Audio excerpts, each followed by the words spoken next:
আসসালামু আলাইকুম। News Bangla channel থেকে সবাইকে স্বাগত জানাচ্ছি। আমি আব্দুল্লাহ খান। আজকের নয়া দিগন্ত পত্রিকায় তাদের অনলাইন সংস্করণে প্রধান নিউজ করেছে ডক্টর ইউনূসের বিরুদ্ধে বিপুল অর্থের বিনিময়ে বড় ষড়যন্ত্র হচ্ছে।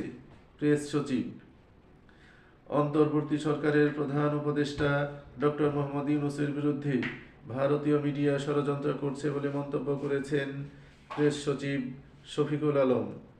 তিনি বলেছেন, ২৪-এর গণঅভ্যুত্থান ও প্রফেসর ইউনূসকে নেতিবাচকভাবে বিশ্বে তুলে ধরতে বিপুল অর্থের বিনিময়ে ষড়যন্ত্র হচ্ছে। এতে জড়িত রয়েছে ভারতীয় মিডিয়া। শনিবার ৮ ফেব্রুয়ারি জাতীয় প্রেস ক্লাবে ২৪-এর গণঅভ্যুত্থান নিয়ে দ্রোহের গ্রাফিতির প্রকাশনা উৎসবে তিনি কথা বলেন। চলমান পরিস্থিতিতে সবাইকে শান্ত থাকার আহ্বান জানিয়ে প্রধান উপদেষ্টার প্রেস সচিব বলেন, যে যেখানে আছেন সবাই শান্ত থাকুন, তবে ফ্যাসিস্ট সরকার যাতে ফিরে আসতে না পারে আমাদের সবাইকে এ বিষয়ে ঐক্যবদ্ধ থাকতে হবে।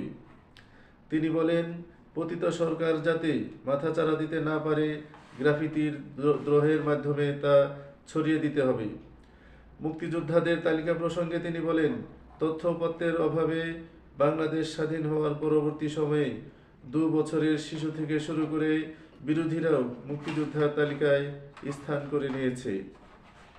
এ সময় হুঁশিয়ার করে সরকারের মুখপাত্র বলেন, বাংলাদেশে আর কোনোদিনই যেন আওয়ামী স্বৈরাচার ও তাদের সাঙ্গপাঙ্গরা ফিরতে না পারে সে ব্যবস্থা নেওয়া হচ্ছে। একই অনুষ্ঠানে উপস্থিত ছিলেন বিএনপির সিনিয়র যুগ্ম মহাসচিব রুহুল কবির রিজভী। ১১ ফেব্রুয়ারি থেকে দেশব্যাপী জনসভার ঘোষণা দিয়েছে বিএনপি। ১১ ফেব্রুয়ারি থেকে দেশব্যাপী জনসভার ঘোষণা বিএনপির। আগামী ১১ ফেব্রুয়ারি থেকে দেশব্যাপী জনসভা করার ঘোষণা দিয়েছে বাংলাদেশ জাতীয়তাবাদী দল বিএনপি।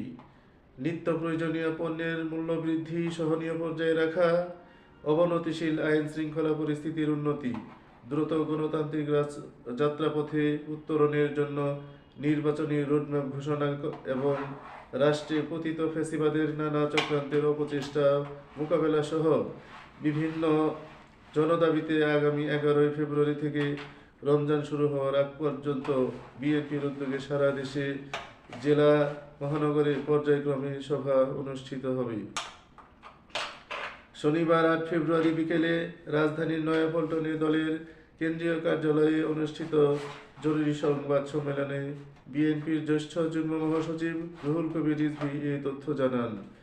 রিজভী বলেন, গাজীপুরের সাবেক মেয়র জাহাঙ্গীর এখনও দেশের বিরুদ্ধে ষড়যন্ত্র করে যাচ্ছে। তাকে আইনের আওতায় না আনতে পারা সরকারের ব্যর্থতা। তিনি আরও বলেন, বিএনপি সরকারকে সফল দেখতে চায়, তবে এই সরকার সফল হতে চায় কিনা সেটা তাদেরই ভাবতে হবে। সাবেক পুলিশ প্রধান বেনজির আহমেদ এখনও ফ্যাসিস্টের পক্ষের পুলিশ সদস্যদের নিয়ে ষড়যন্ত্র করছে, যা জাতির জন্য মঙ্গলজনক নয়। এ সময় প্রশাসনের বিভিন্ন স্তরে থাকা ফ্যাসিস্টদের সহযোগীদের চিহ্নিত করার দাবিও জানান তিনি। সবাইকে ধন্যবাদ।